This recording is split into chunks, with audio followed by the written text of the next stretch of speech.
Oke, assalamualaikum warahmatullahi wabarakatuh.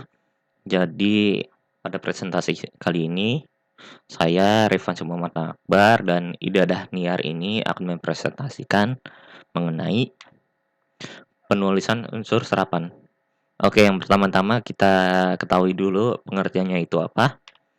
Nah, pengertian kata serapannya ini adalah pada dasarnya didefinisikan sebagai sesuatu kata yang diserap dari bahasa lain.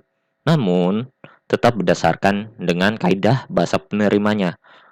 Hal ini akhirnya membuat contoh apa?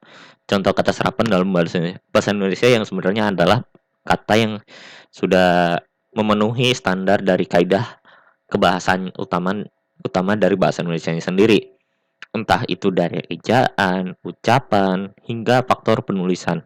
Nah, kata serapannya ini sendiri dapat disebabkan adanya banyak faktor yang mempengaruhinya. Contoh nih, dalam bahasa Indonesia, kata serapan muncul di masyarakat dan masuk ke dalam bahasa Indonesianya. Biasanya juga dipengaruhi oleh faktor interaksi masyarakat. Contohnya kita uh, reupload atau googling gitu. Namun, dalam beberapa contoh penyerapannya ini, bahasa ditemukan karena dipengaruhi oleh perkembangan ilmu pengetahuan dan juga teknologi dari berbagai bidang dan juga kehidupan. Nah, di sini ada dua jenis kata serapan, maaf. Yang pertama ini ada adopsi. Nah, adopsi itu apa? Adopsi ini merupakan proses penyerapan kosakata asing tanpa mengubah ejaannya, pengucapan, dan juga penulisannya. Contohnya nih, data dari bahasa Latin, bola dari bahasa Portugis, dan juga aneka dari bahasa Sanskerta. Lalu yang kedua itu ada adaptasi. Nah, adaptasi ini berbeda dengan adopsi yang tadi. Nah, adaptasi ini mengacu kepada proses penyerapan kosakata asing dengan perubahan ejaan ataupun pelafalan yang disesuaikan dengan kaidahnya bahasa Indonesia. Contohnya aja bisnis nih. Bisnis dari bahasa Inggris yaitu bisnis ataupun mentega. Mentega dari bahasa Portugis kan. Lalu yang terakhir Kemudian saya lanjut ke slide keempat. Syarat-syarat penyerapan istilah asing.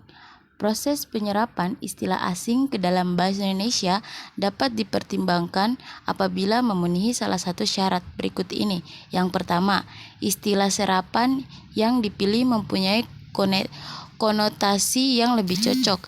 Istilah serapan yang dipilih lebih singkat daripada terjemahan Indonesianya. Yang ketiga, istilah sarapan yang dipilih bisa memudahkan tercapainya kesepakatan apabila istilah Indonesianya terlalu banyak sinonim. Kemudian lanjut ke slide ke-5, yaitu contoh kata serapan dari bahasa Inggris. Yang pertama, akses, jalan masuk. Yang kedua, accommodation atau akomodasi sesuai yang disediakan di kebutuhan. Yang ketiga, aktor, yaitu aktor, pemeran cerita. Yang keempat, ballpen atau pulpen, pena yang diisi. Yang kelima, balon atau balon, pundi-pundi besar dari karet. Yang keenam, bus atau bus, kendaraan angkutan umum. Yang ketujuh, bom atau bom, senjata berbentuk peluru. Yang kedelapan,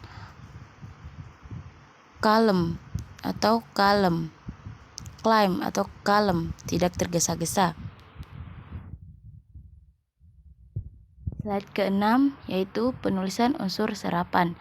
Dalam perkembangannya, bahasa Indonesia menyerap unsur dari berbagai bahasa, baik dari bahasa daerah seperti bahasa Jawa, Sunda, dan Bali, maupun dari bahasa asing seperti bahasa Sanskerta, Arab, Portugis, Belanda, Cina, dan Inggris. Berdasarkan taraf integrasinya, unsur serapan dalam bahasa Indonesia dapat dibagi menjadi dua kelompok besar. Pertama, unsur asing yang belum sepenuhnya terserap ke dalam bahasa Indonesia seperti force majeure, de facto, de jure, dan explanation di IHOM par IHOM. Unsur-unsur itu dipakai dalam konteks bahasa Indonesia, tetapi cara pengucapan dan penulisannya masih mengikuti cara asing.